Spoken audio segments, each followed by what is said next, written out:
Moltes gràcies, Javier. Pues complir en l'horari previst, inclús en condensat.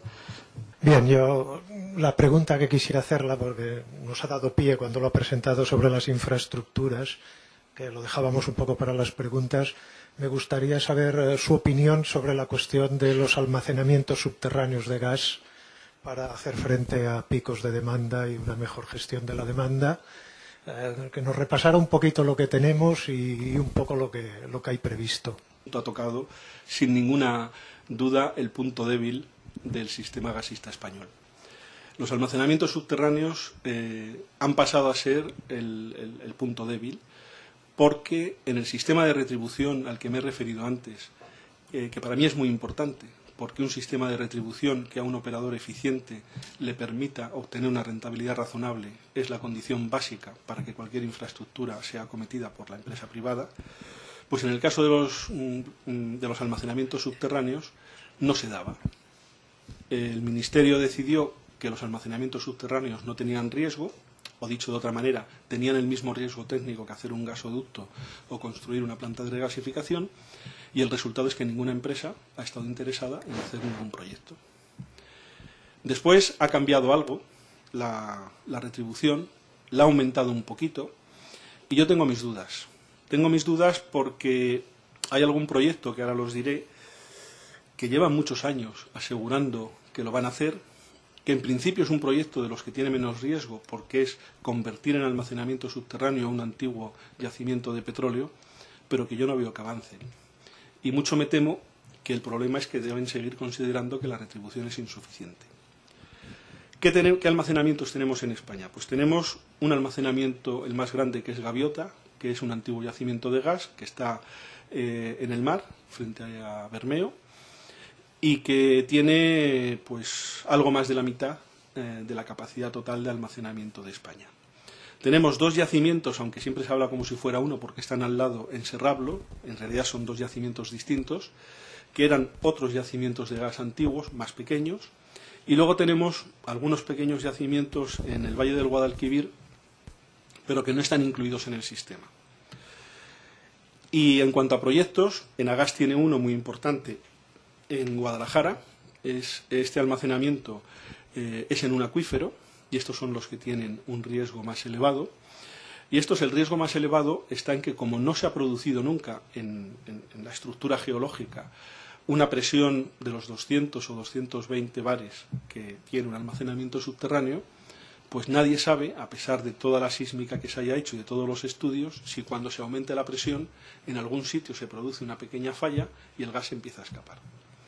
Históricamente, cuando yo estudiaba esto hace unos cuantos años, de cada 7 proyectos de acuíferos que aparentemente daban como bueno, solamente uno finalmente estaba estanco de verdad.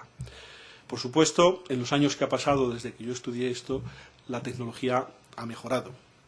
Y yo no sé ahora cuál es la proporción, pero me imagino que todavía estaremos en una proporción probablemente de 1 a 3.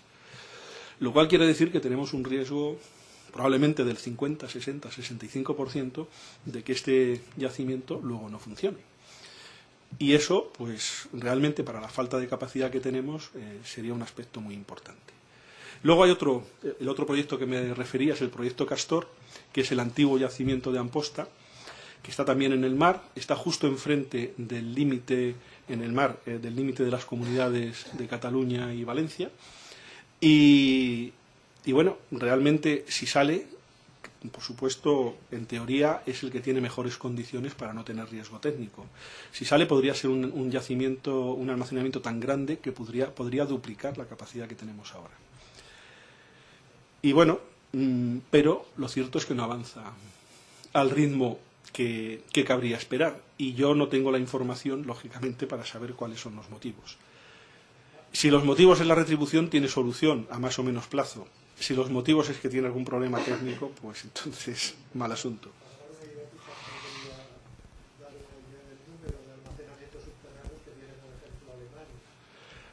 En Alemania me parece que hay más de 100.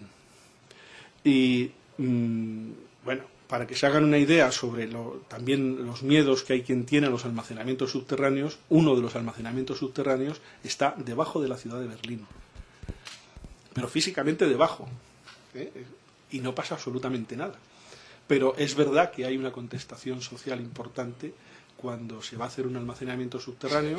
Por ejemplo, en Cataluña hay uno que en teoría también sería equivalente al de Guadalajara, cerca de Reus, y ese no ha avanzado por la oposición pública, porque la gente se cree que es que tiene una bomba debajo de los pies, y realmente no es así.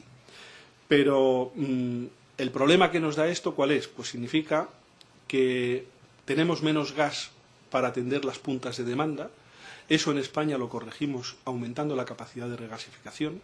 Por eso, cuando se mira cómo ha evolucionado la utilización de la capacidad de las plantas, ha bajado muchísimo, pero no ha bajado muchísimo ni porque haya bajado la demanda de gas, que ha subido, ni porque se haya hecho mal la planificación. No, es que se ha hecho aposta así. Y es que es la forma más barata. Porque añadir regasificación a una planta que ya existe, por ejemplo, en el caso de la planta de Bilbao, y lo digo porque es una planta que no es de Nagas, estaba diseñada para 400.000 metros cúbicos hora. Cuando se estaba haciendo, en el ejercicio de planificación llegamos a la conclusión de que era fundamental que se aumentara la capacidad desde el día de su inauguración. Y al final se inauguró no con 400.000, sino con 800.000. Es decir, se duplicó la capacidad de regasificación. Pues bien, el coste del proyecto aumentó en el 10%. En el bien entendido de que solo se aumentó la capacidad de regasificación, no se cambiaron el resto de los aspectos de la planta. Y entonces en España hacemos esto, y tenemos muchísima capacidad de regasificación sobrante, porque lo que el Ministerio dio como criterio significa que un día de punta, es decir, el día de más frío de invierno siendo laborable, tenemos o tendremos, cuando estén acabadas todas las infraestructuras que había planteado aquí, aproximadamente un 25% de exceso de capacidad de entrada respecto a la demanda. Y eso es importante. Y además, como yo creo que el sobrecoste no es muy elevado, creo que es una inversión buena.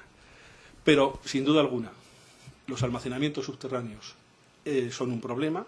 Además, durante una temporada, ahora ya ha cambiado, hemos tenido un problema añadido, que es que siendo un bien escaso, se puso un precio bajísimo.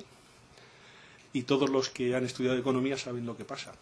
Cuando a un bien que es escaso se le pone artificialmente un precio muy bajo, el resultado solo pueden ser dos cosas: o colas o amiguismo. No hay más opción. Eso afortunadamente ya ha cambiado, porque realmente lo que se produjo fue el intento de acaparar toda la capacidad por un solo operador. Porque claro, si una cosa es muy barata y hay poca, todo para mí. Y a ver luego el que viene a competir cómo lo hace. Pero esta es la situación y realmente habrá que esperar.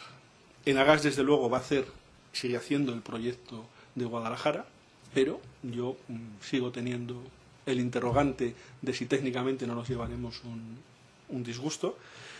Y el otro, que realmente podría ser incluso el doble de tamaño del de Guadalajara, pues yo no sé por qué no avanza.